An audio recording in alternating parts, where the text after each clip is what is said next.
Hello, hello, everyone. Welcome to this episode number 5 within the series Work and Mental Health for the Association Beyond Fears Club.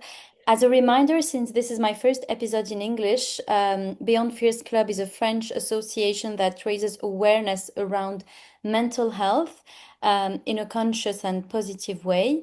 And within the association, I'm the one in charge with work and mental health, but there are other topics related to mental health.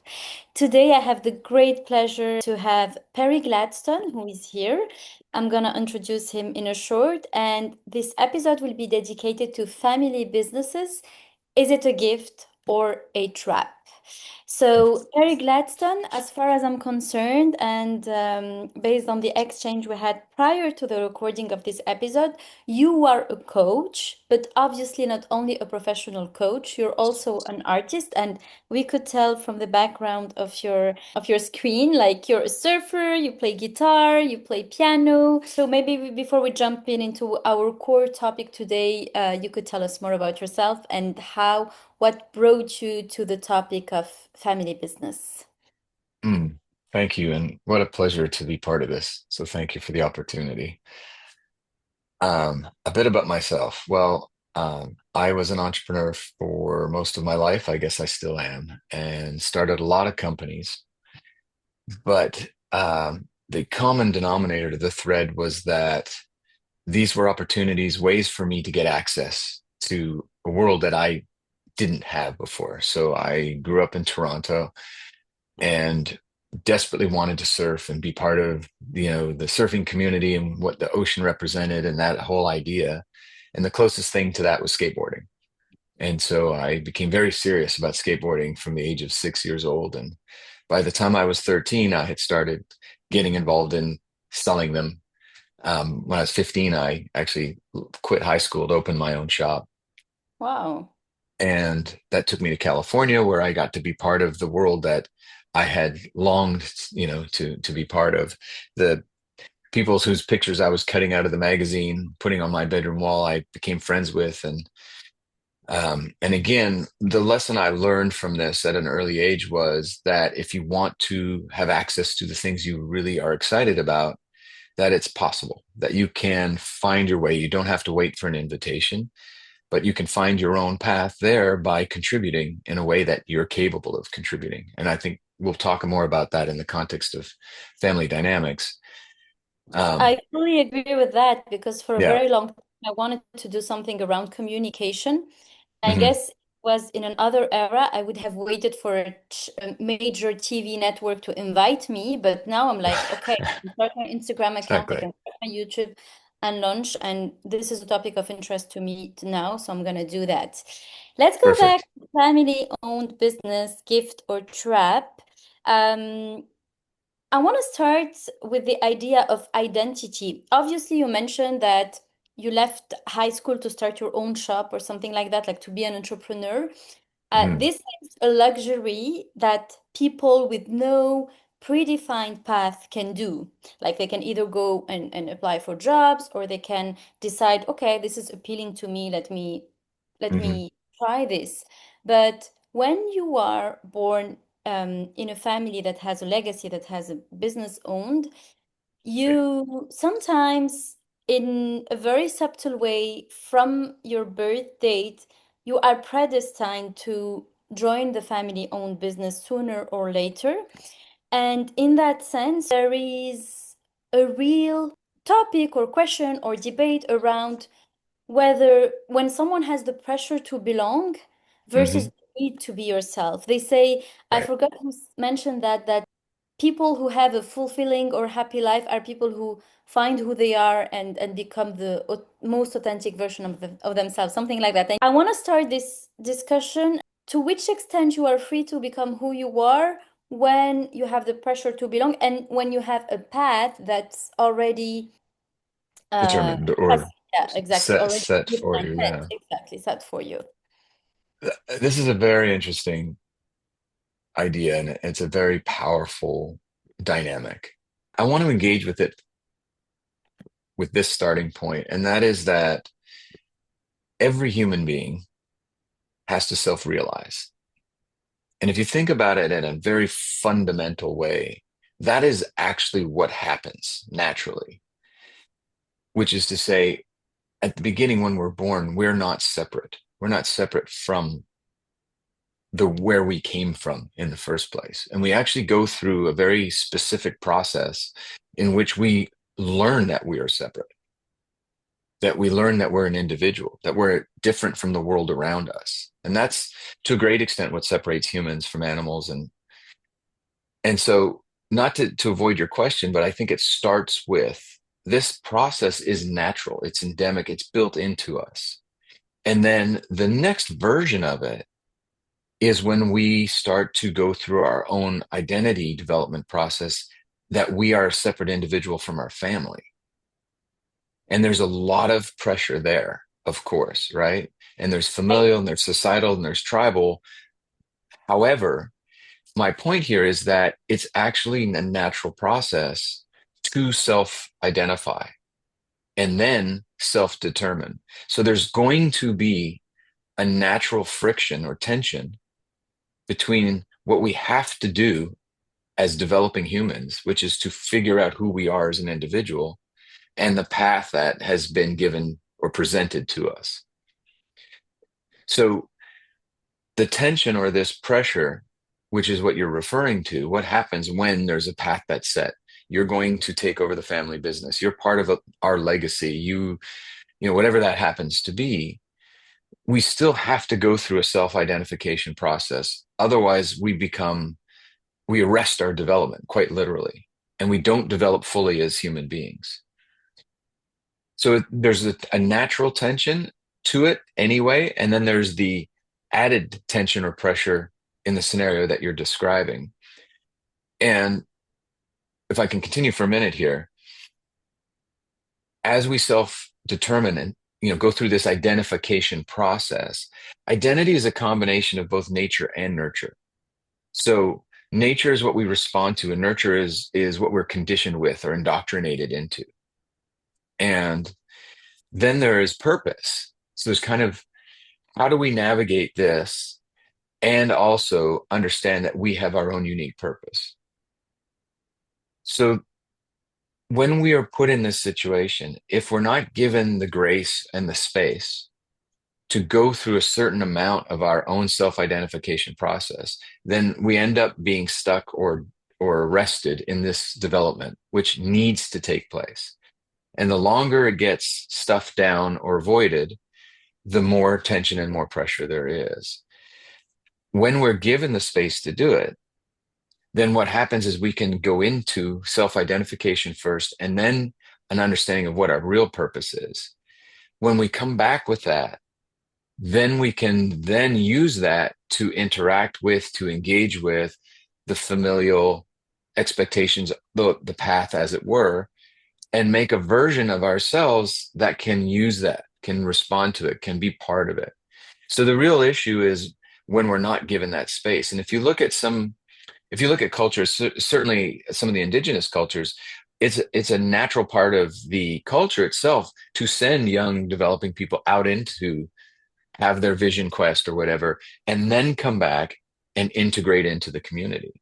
And there are religions that still, religion is a whole other topic, but there are religions that still do that. And you go out and you do your mission and you come back and you have a sense of yourself. And now you become a full-fledged member of the family or the culture. As you very fairly mentioned, self-realization is a natural process, but in itself, it's a difficult one because sometimes it means deconstruct everything that Sure. you've inherited or beliefs which are not yours.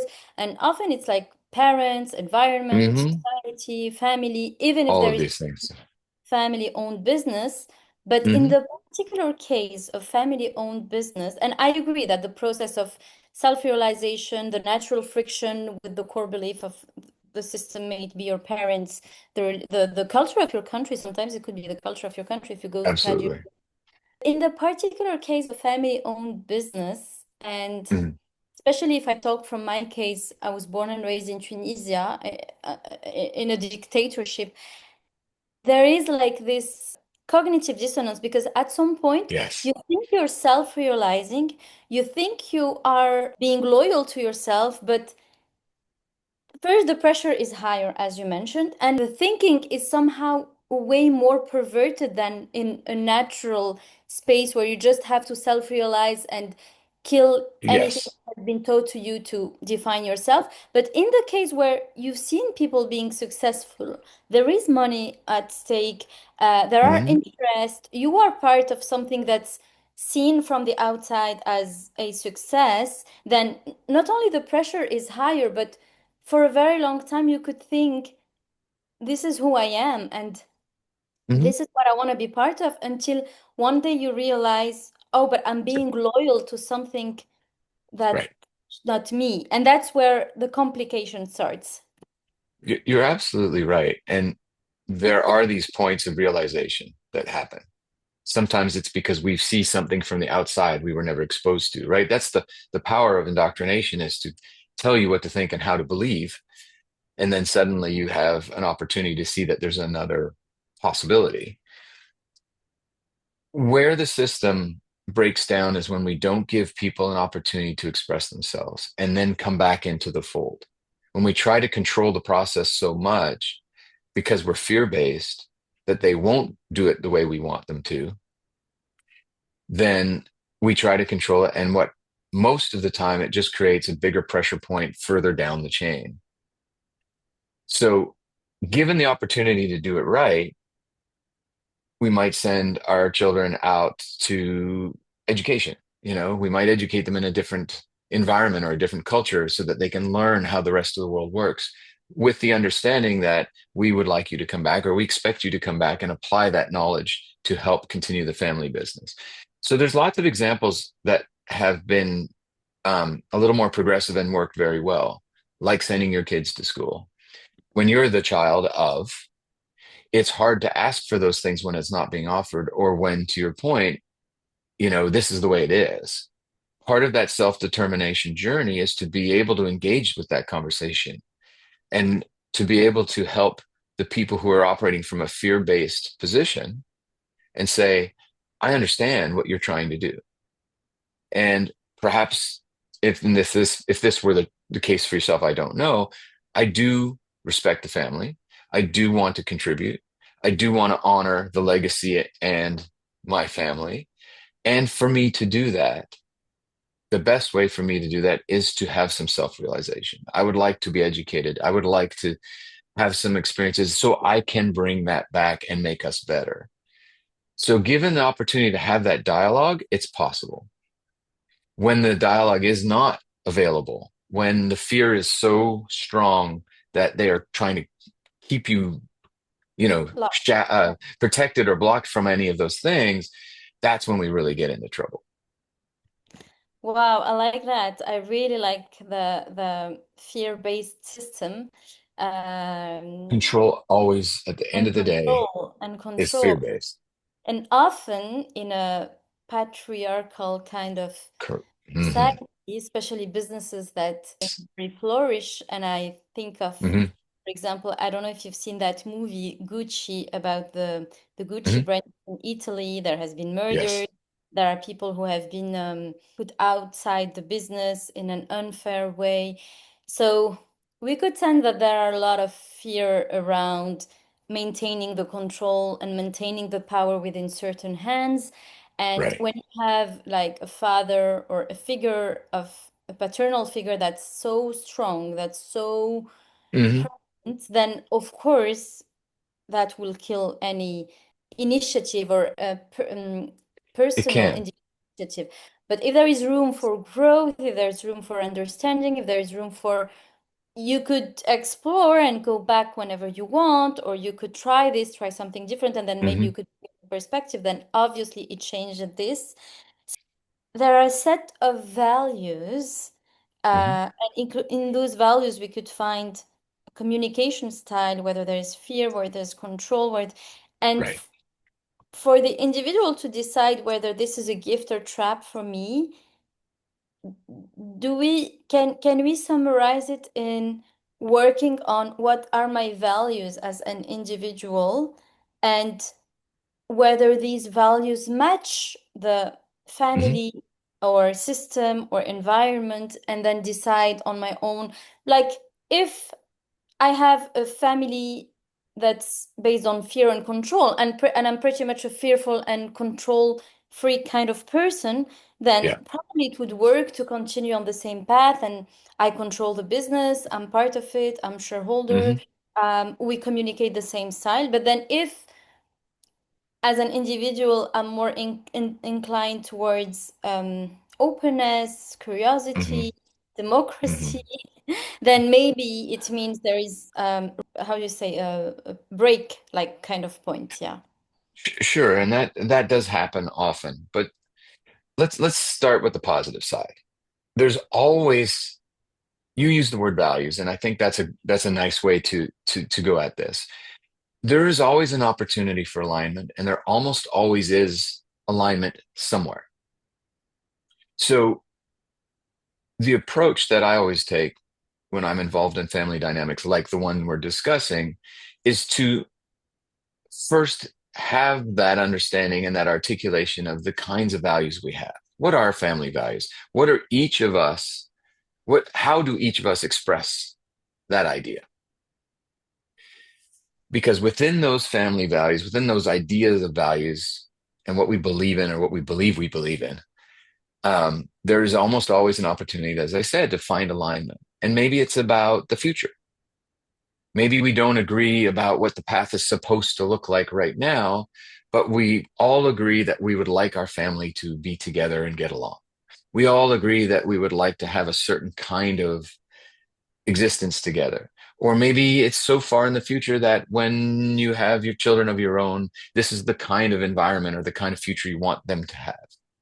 So, however far ahead we need to project, there will be alignment somewhere. It's very rare that there isn't. And so the starting point is, where are we aligned? Which values do we share? Because now you have something tangible to work towards and arguably even work with right away. I mean, that's the real opportunity. So if you start with expressing values in a positive way, in a way that everyone feels that they're free to share what they believe. Sometimes when there's a great amount of conflict and it's really challenging, I'll approach that individually because it's so loaded that people don't even feel like it's safe for them to say out loud what they truly want or believe. So if that's the case, then we'll do it individually. And then we'll facilitate a conversation with support in an environment that is safe for everybody so they can be heard. And we would come back for an example that would be really difficult. We would come back with those aligned values to start with. So again, we're always trying to, or at least I'm always trying to look at where can this work? How do we, more of an appreciative inquiry methodology? Where do we agree? Where do we align? What kind of values? So you get the point. Is there a breaking point? Yes. Does that often come up? Yes. Do you really want to resolve this? And if the answer is, I'm done, you know what? I'd rather walk away than do the work. Well, that's an answer too. So where's the breaking point? The breaking point is when somebody in the engagement is not willing to do the work. Powerful. Wow, powerful. I've never thought of it in the way you're describing it, that there's for sure at least one alignment that's possible. And then to see, I mean, at the end, we're like in a family-owned business, these are family members. So for sure there is, even if it's a Sure. thin line of alignment, but there is still something that you But could start there's, working on. yes. Yeah. I And really love that. let me add one more thought to this because it's for me, I've seen this come up many times and it's a powerful idea. And this is, different cultures have different relationship with this, but it's almost always that people are willing to fight for something. So if you look at this in reverse, the question might be, what are you willing to fight for? Now, some people believe that you have to fight for love, which is a little backwards, perhaps, but there's people that will do that. Wow. Very I, powerful. So there's always an opportunity to find something, right? Start to build on, or at least try. And Right. I like the positive approach. Let's try to build, and then really, if there's no room for any win-win scenario or construction, Hmm. then Then what walking would away you fight for? individual. Yeah, Or because if you're not willing to fight for it, then it's walk away scenario. yeah. Another thing that comes to my mind when you talk about alignment, before going to the a business aspect of a family-owned business, we forgot what's at the core of the name. It's a family. So Hmm. in a family, it's a place where we learn how to relate to one another, how to Hmm. love.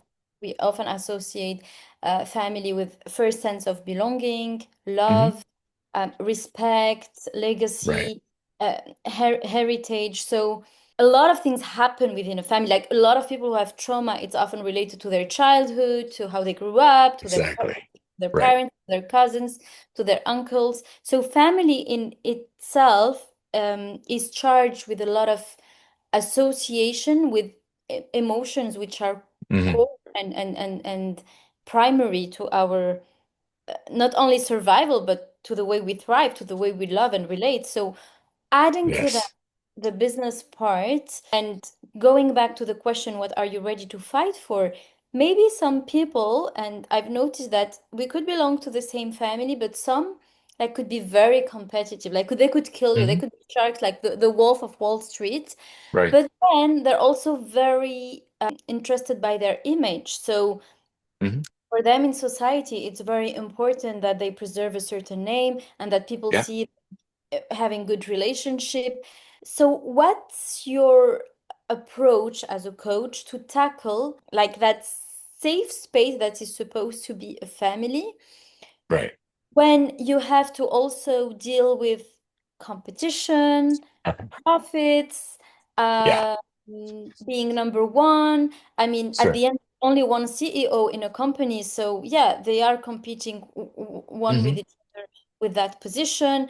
Yeah. The size also, the family size, like maybe it's a large family, and if I like you because you're my cousin and we used to spend a lot of time laughing together, then for a same position, I might consider you more than that Hmm. uncle, whatever. You know what I mean? Like there are it becomes much more complex. Like a family in itself is complex, but adding the business part. So how would you Right. as a coach approach love, loyalty, safe space, sense of belonging and trust, which are Hmm. supposed to Hmm. be key values in any family. I'm not talking about a specific Right. family, with values that are related to business, which are competition, rivalry, profit, being a shark sometimes, Sure. and navigate with uncertainty. Yeah. Okay. Loaded question. Yeah. Many aspects to this, but and yet we come back to something very similar, and that is, what would you fight for?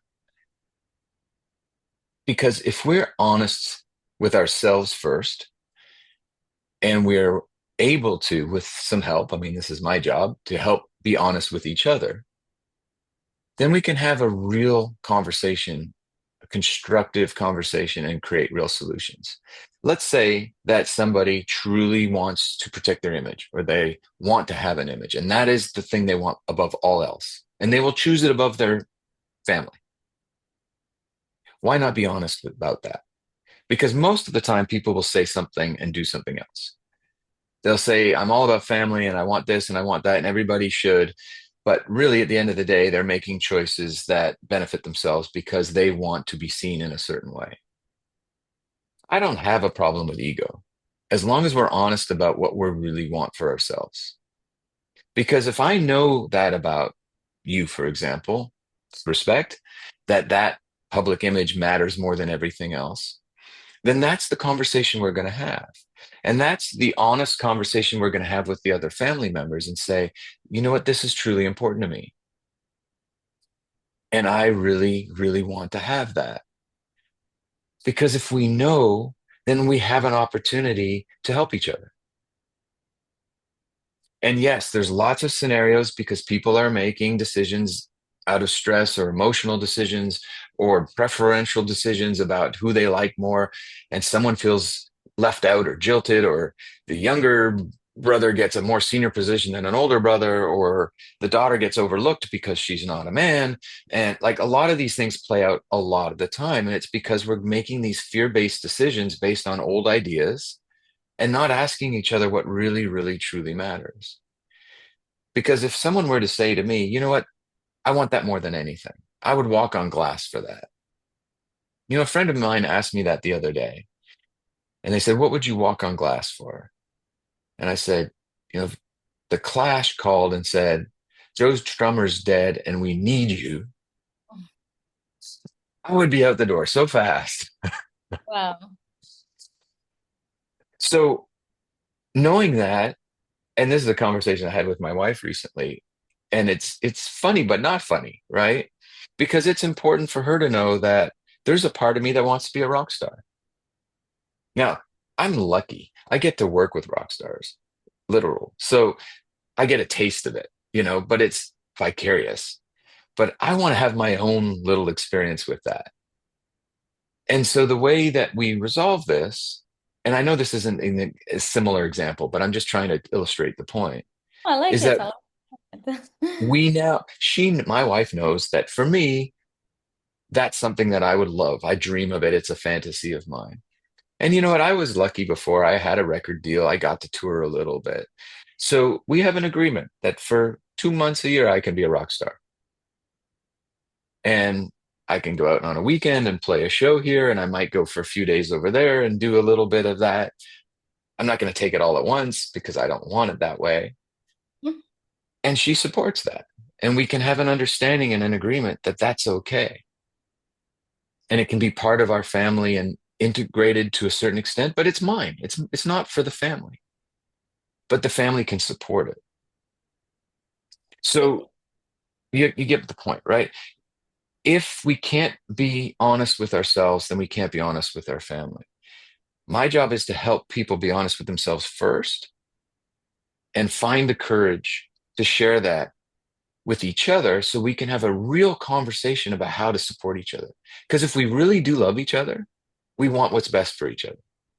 And it doesn't have to come at the price of the legacy falls apart or the expectations. It can actually happen if we're just willing to be honest. That's very, very deep. I have goosebumps because it's like, first, we know, like in any relationship between two people, they say communication is Hmm. key. And Sure. like they say, for a relationship to work, may it be a love relationship or a friendship relationship or no Yes. kind, communication is at the core. I feel that we don't know how to communicate with each other. So in a way, trust is Yes. broken. And I'm Magic word. Sorry to interrupt. The magic word is trust. If there's no trust, there's nothing, right? but We I don't think even want to communicate. yeah, but you mentioned communication and trust. That it's like a tango dance. They go together. Correct. Correct. Yes. Like Exactly. if you don't inform your wife that this is your dream, this is your fantasy, and out of a sudden you disappear an entire weekend Right. to follow your passion, then she will be scared. She will be worried. She will, Yes. is he Exactly. on me or something? But if you Hmm.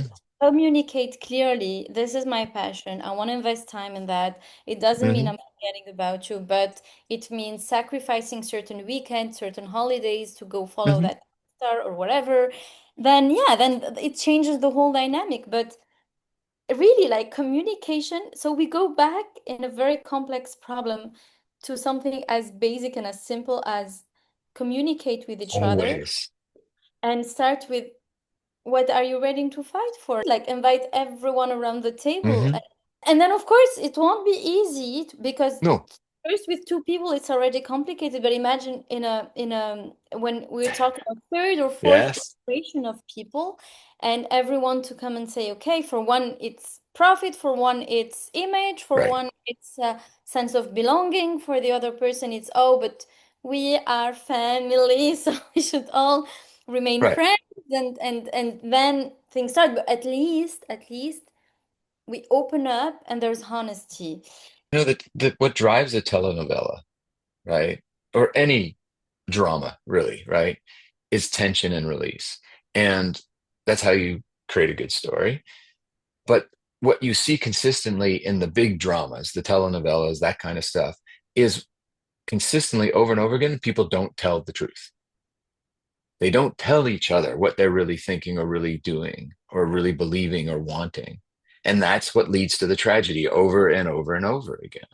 How can we make it safe for people to begin to, as I said earlier, speak their truth, to be honest at first with themselves and then with each other? And that's the If, process. if I may, certainly it should in a sane world start where you mentioned Of how course. to make it safe to Yeah. express yourself and say what truly matters to you.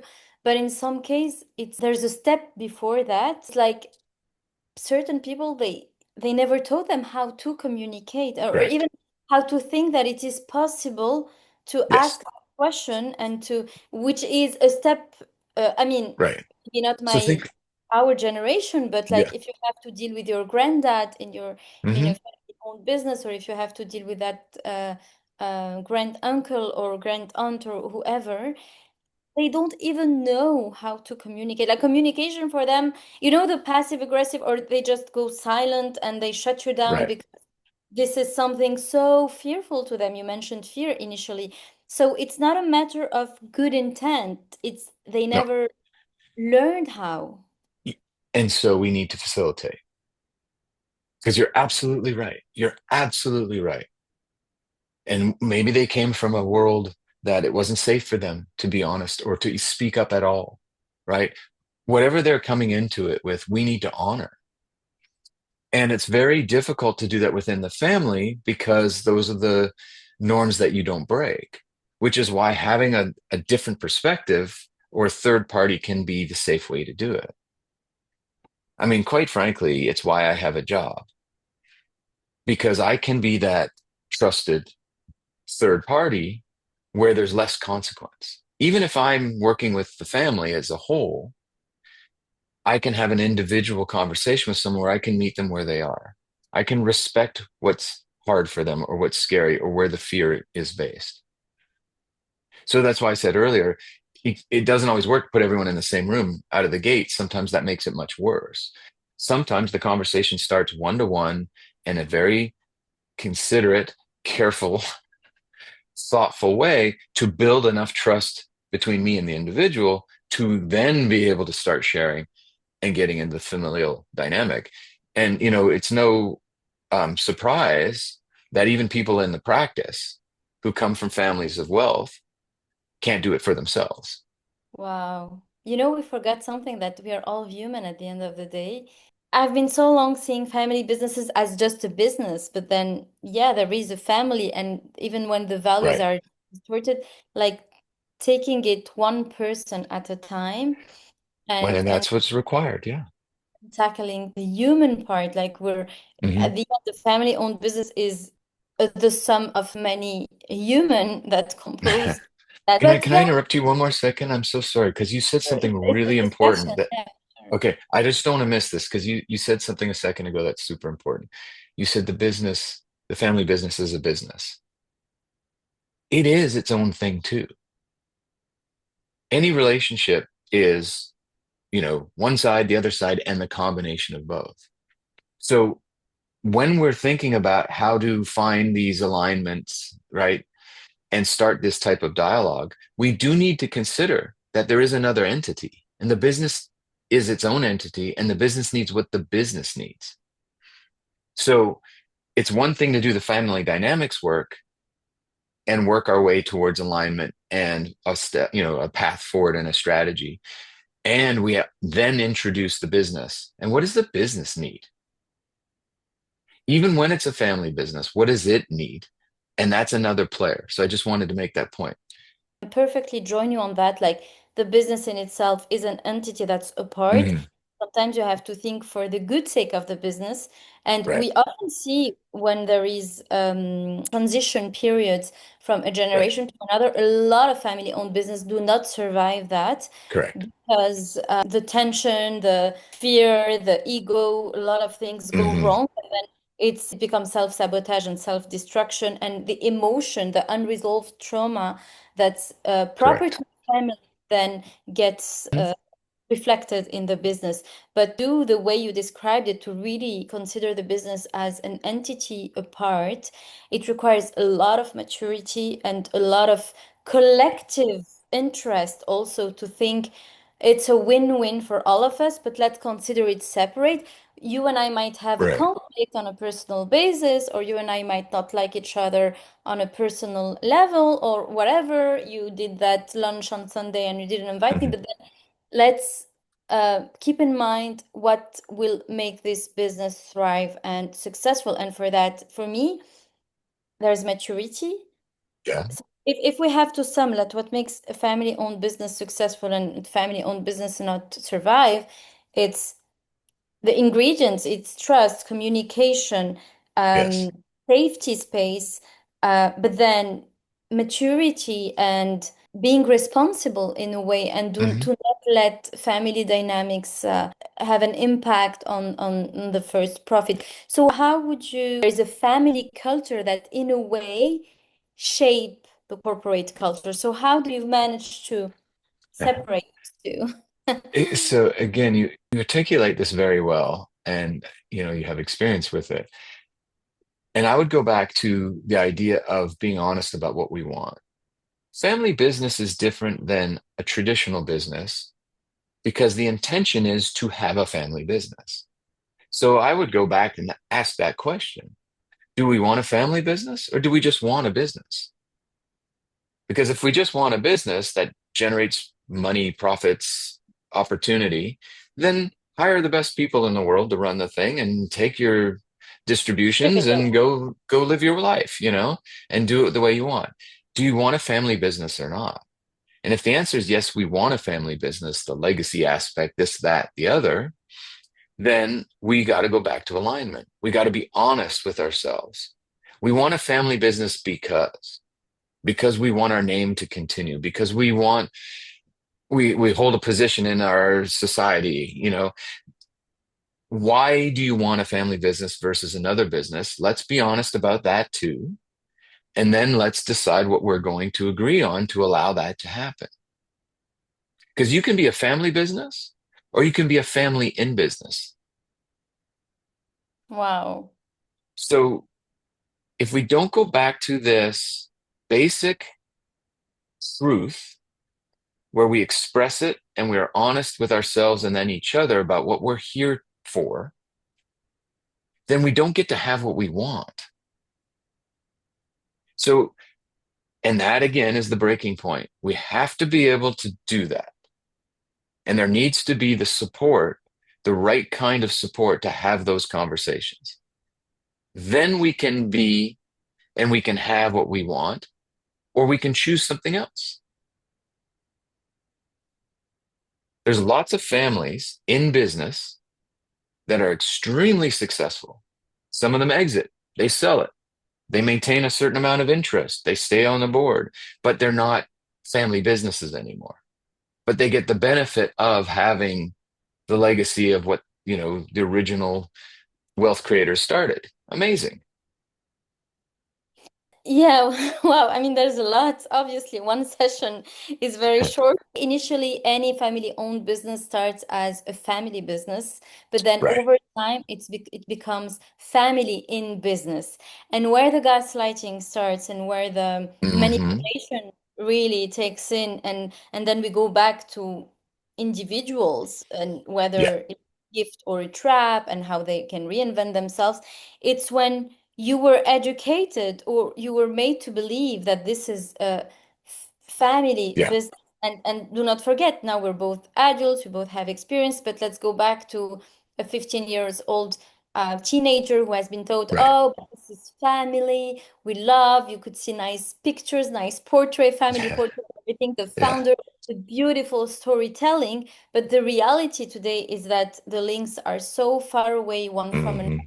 that there's only interest, and then it becomes, as you mentioned, family in business, and Yeah. then let's just treat it as something very cold and very rational and very mathematical, a plus Right. b equals c. But then for the individual, it means realigning. You talked a lot about Yes, alignment at the beginning, about the storytelling and deconstructing that gaslighting. Yeah. exactly. I believe we get to have what we want. I believe that we can have our cake and eat it too, if we're honest about what that means. And so that's the opportunity. But when we come from a fear-based point of view, when maybe it's generational fear, generational trauma, and we're trying to do what we think is best. A very classic scenario is not telling the young people about the wealth. And so they don't know how much money the family has. That happens a lot too. And so then they're not prepared for it. So there's no financial literacy, there's no understanding.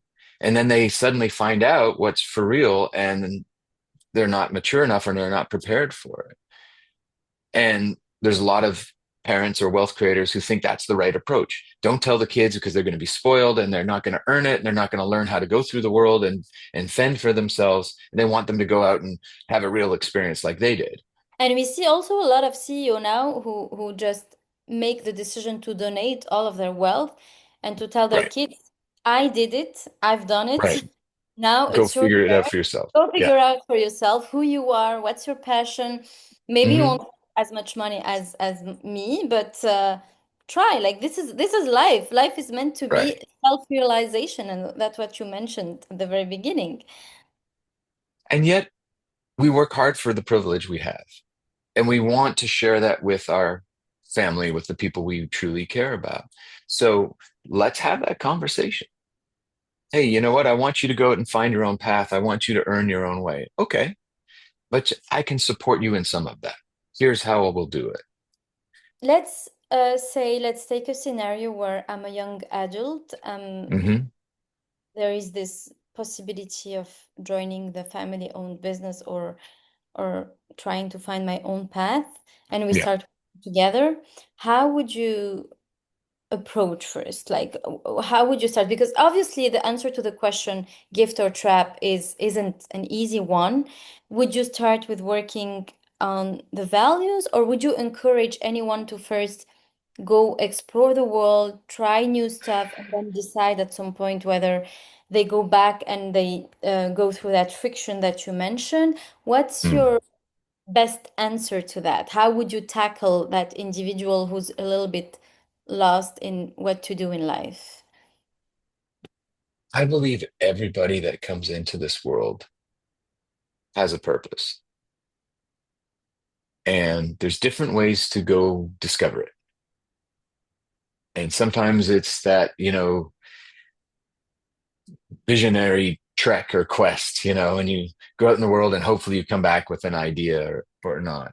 Um, the work that I do is very much based on that. And whether it's a young person or a very experienced older person, every time I start an engagement with somebody, we do a very deep dive into who are they in the world?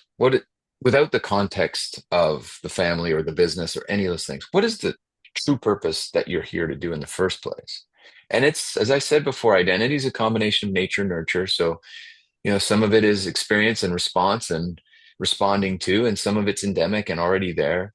So for me, the approach is to do that work. And the best way to do the work depends on the individual. But I have a very specific process I take my people through so that we have articulation. We have an idea of what that means. And then we bring that back into the conversation of now that in the context of the family, in the context of the business, in the context of what you want to do professionally or the kinds of ideas and things you want to be in the world, what is the relationship between the way you go through the world, how you create value for other people, what your superpower is, how it works, and the family? So, in other words, we might say, let's just work together, the two of us. We want to know exactly what you are here, what your purpose is, without the context of all those things. And then we come back to the family business. We say, now, how can you contribute with that? Knowing this about yourself, that you have an ability to do this in a way that no one else can, what could that mean for the business? What could that mean for the family? And now we have a really exciting conversation because we're talking about how you can contribute. And we have an exciting conversation with the other members of the family who get to see what you can do that they're not capable of. At the end, it all starts with the oneness. May it be in communication, in trust, in values, in who you Right, are and what's your purpose. When you have sane individuals, it starts with each and every right. individual before going to the Hmm. group dynamic. Or and it's also now reflected more in corporate. They could be like Sure. listed corporate or other. How, because we have deep crisis now. When I know what I talk Hmm. about, I'm doing podcast about burnout, burnout, parity. I Right. mean, there's a lot going on right now in the corporate world. To try to, how can we take into consideration the individuality of each Right. person within the collective? What's your light, you as a person? What motivates Hmm. you? What's your, as you mentioned, what's your purpose, your true calling? And then how to make that embedded in the vision of the Right. corporate and with other people whom you have to collaborate. And to me, it's not an easy equation, and it's not because It's money not is, of supposed to be course, easy. yeah, money is of course like prerequisite, like it's required. But nowadays Hmm. with new technologies, the possibilities are extremely high, and the Sure. options are wide. So you have the choice, and when True. people have choice, that's where you have to ask yourself, okay, how can I choose for myself, and what's Yeah. the best methodology to apply to myself to choose? And there's going to be tension because what the business needs might be at odds with some of these things. So you have to make a choice there. If the business and family business has this choice too, but there's a lot of businesses, not family businesses, where the priority is to make as much money as possible, right? If it's profit driven, which let's face it, that's generally the purpose of business, but there's a lot of businesses in the world that have other purpose that contribute as part of it, that money is not the only factor. We talk about triple bottom line. We talk about different ways to think about, it's there's the planet, there's the people, there's the profit, there's three P's. So you do get to make those choices. Businesses can serve more than one master. Now, if the business is only going to serve a profit, first and foremost, always, and everything is subordinated, let's be honest about that. And that's the context in which we make decisions and how we decide how we contribute or we don't. Again, it comes back to this being clear and open about what we're really here and what we want to achieve. And then we can find the alignment around those things. Yeah, and it's a way to reconcile personal values with systemic values. It Cor- all starts with you as Correct. an individual before going to the system. And if they're at odds, let's have that conversation and we can decide where the parameters are. And maybe that's a breaking point, or maybe that's a point of differentiation. And we say, okay, I'm going to do this, but I'm going to do it outside of the business. Absolutely. Sometimes what could be seen as in a first approach as a gift Hmm. be then translated into the very long term to a trap when people do not go through that process of Correct. asking the right questions, getting to know themselves, what are Hmm. their values, what's their alignment. So they think, wonderful, I have this opportunity. They join, they don't, Yeah. they do it in a pilot mode. They join, they probably have a wonderful career, they get married, they have kids, and then they wake up after a certain period and And in say, how did I get here? situation, yeah. And then they start uh, to ask all these questions, which is always good because, as you mentioned, there is no early or late time to go No, through that. never judgment about that. Of course, but from your experience, and I have the answer to that, like my view based on everything that you've told me, because you worked with people coming from family-owned business. If we have to conclude, and we're heading towards a conclusion, assuming that the family business is always there, like the choice of like it is here. I mean, unless it goes bankrupt or unless Right. there is a major Hmm. dissolution of the business, it is there. What's your advice? Is it to run away and go and explore and break up, even if it's sometimes temporary? Or is it start, but then fight, change whenever you could change? I think here my question is not a good one because it's there is no right or wrong, Yeah. obviously. The two scenarios are possible, but you as a coach and based on the experiences you've had and what you've seen, what's the best shortcut way to self-realization and to getting to know? Is it to walk away, realize yourself, get to know who you are, experience, go far from it, and then if you want, come back? Or follow, get inside, and then if there are a lot of frictions, try to change as much as you can, and if things really don't work, then walk away. My answer to your question is can we agree in the first place that I'm going to go through this process and be supported? And if there's an opportunity to be supported in this journey of self-realization and what I can contribute, so if that is something that you would want, then will that be supported here? And if the answer is yes, you can do it within. If the answer is no, then you need to go do it on your own. The support. So, can we support this process? Are we willing to give enough space for somebody to go through what they need to, this self-realization, this self-development, so they can be a contributing member in the best possible way? And yeah, there's risk. The risk is you come back from that exercise or you never leave, you do it within, and you get to the point where you go, you know what, this isn't for me. So there's risk. There's Are we always, willing to risk it? because here also That's the risk is that you're cutting with your identity, and you're also possible. killing part of yourself. And that reminds me of the mafia, for example, in Italy. They say during the week they all kill each other. There's money at stake.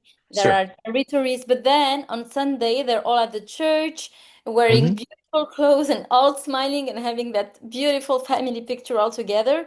And then it's up to an individual to decide, whoa, this is too much craziness for me, and I want to Yeah. walk away. And the risk is being killed, literally, because you have Hmm. the of the mafia, you have the Well, what do we, yeah, in what do we agree reverse. on? In reverse, it's like this is my family, it's cool. I agree with those values and I want to be part of it and I want to continue. But yeah, sometimes the difficult part is it means killing portion of your identity. Yeah. Okay. And that's a powerful word. And yes, it may mean that, or it may mean, which usually is, an evolution.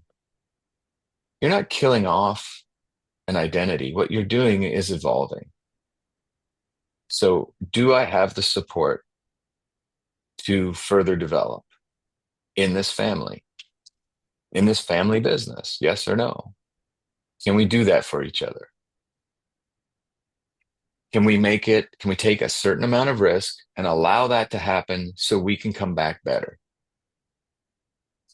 And Interesting. if we can do that, nobody Then needs to disappear, take off, or kill anybody. I know I took And the extreme example of mafia. It doesn't mean but all families are mafia. no, and there's Sicilian worlds, mafia. sure, but there's worlds, there's worlds where that is a reality. Let's think about it, sports, right? And you go into the arena and you punch each other for however many rounds, and then you go to the bar and your friends. Because that's the agreement. The agreement is we go into this arena and we beat each other up. And if that's the deal, let's agree to that. But you don't have to. Everyone always has a choice. You can say, that's not the way I want to live my life. Then you can make a choice to do something different. Time is running. I want to end with a question that's more of a positive one. Unfortunately, there are family business who thrive and then reinvent themselves. Yes. If I have to sum from all the pieces that we've mentioned during this podcast is let's assume I am freshly appointed CEO of a family-owned business. Like I wasn't involved in the family-owned business, but then I come in and I'm supposed Hmm. to bring some change, some positive change. And so from all that you've said, first is communication, trust, and there are many ways and processes and business Hmm. processes implement that. Safe space for people to express themselves and to open up. Support, Mhm. support. Do you have other advices or recommendation? And these are big title. I know that behind each title there are a lot of things to be implemented, like application, could be team Sure. building, could be a Yeah. meeting, could be reinventing the vision, the strategy, working on the values. I mean, there are many things. I don't know if you have something else to add here. These are the critical aspects. The way in which I think you present it is coming in as the new CEO, using your example here, which is usually the role I support, um, is recognizing and acknowledging what is there already. Not to come in and say, here's my vision, change, change, change, but to come in and say, this is what I honor and respect about what I have been given, so that we can start establishing trust right at the very beginning by letting people know you see them, that you value what was created, that you were given an opportunity and that you respect that opportunity, which is to say, even if there's major changes that are required, we can still start with an understanding and alignment around how we got to be here in the first place and an appreciation of that so that people aren't so fearful. And so they can see that when you come in as a new leader, that you have everyone's best interest in mind, which hopefully is the case. I mean, sometimes that's not true, but, and if it's not true, then be honest about that right out of the gate. This is going to get ugly because I don't want any of you involved, you know? But it's not the case. Almost always it's, I've been given an opportunity. I'm blessed to have that opportunity. I appreciate it. I respect the people for giving this to me, whether I agreed with how you got here or not. And let's build on that. That's very, very smart because we have a tendency to want to change, change, change, and we forget that there's already maybe not everything, but something that's working and something Exactly. there's a sound Right. basis. So I let's start really with like that. the idea of let's look at first what's working well, and it's the same with the Yes. individual. I like you're very positive in all your approach.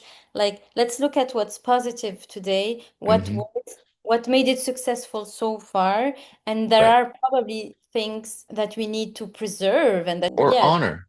to And honor. there's ways to honor without continuing the way that doesn't work anymore. So there's always a way. I totally agree. I didn't think of that, but it builds trust, it builds confidence, and it's Yes. already something familiar to people. And Correct. then let's bring some adjustment, some change, Yeah. some revolution, some adds up onto that basis. That's right. Um, Thank you very much. I think I learned a lot. I've never seen this way. Communication is key. So even in your way of answering my last question is communicate around what's working right now because Hmm. it's looking at the reality of the situation today, That's right. being very honest again about it, and then communicate around this is where we're good, this is Yeah. where they're aligned and things are working basically. And it's always better to start with that. It's like when you have a one-on-one session, your strength is this, Hmm. and then you go to the negative. I like that Exactly. the way you rewire your brain in tackling that topic that is not easy one. Perry, thank you very much for your time. I know there have been a lot of subtopics and we wanted to deep dive into them, but Indeed. it was like a flavor of family-owned business. Yeah. Maybe one day you have a specific use case you'd like to share with us. I'd be more than happy to invite you to a second episode. Or if you're just tired of talking about family-owned business, we can also consider another topic around work and mental health. I Thank you love for this. your guest Thank you. today, and a lot of insights for us. And yeah, let's see how this episode is welcomed. And I'm sure that people who are involved or who have links with family-owned business are would be very curious to know what's the secret formula to make it Hmm. work. I would be happy to have that conversation. And this conversation was excellent. Thank you so much. Thank you, Perry. Thank Bye. you. Bye. See you soon.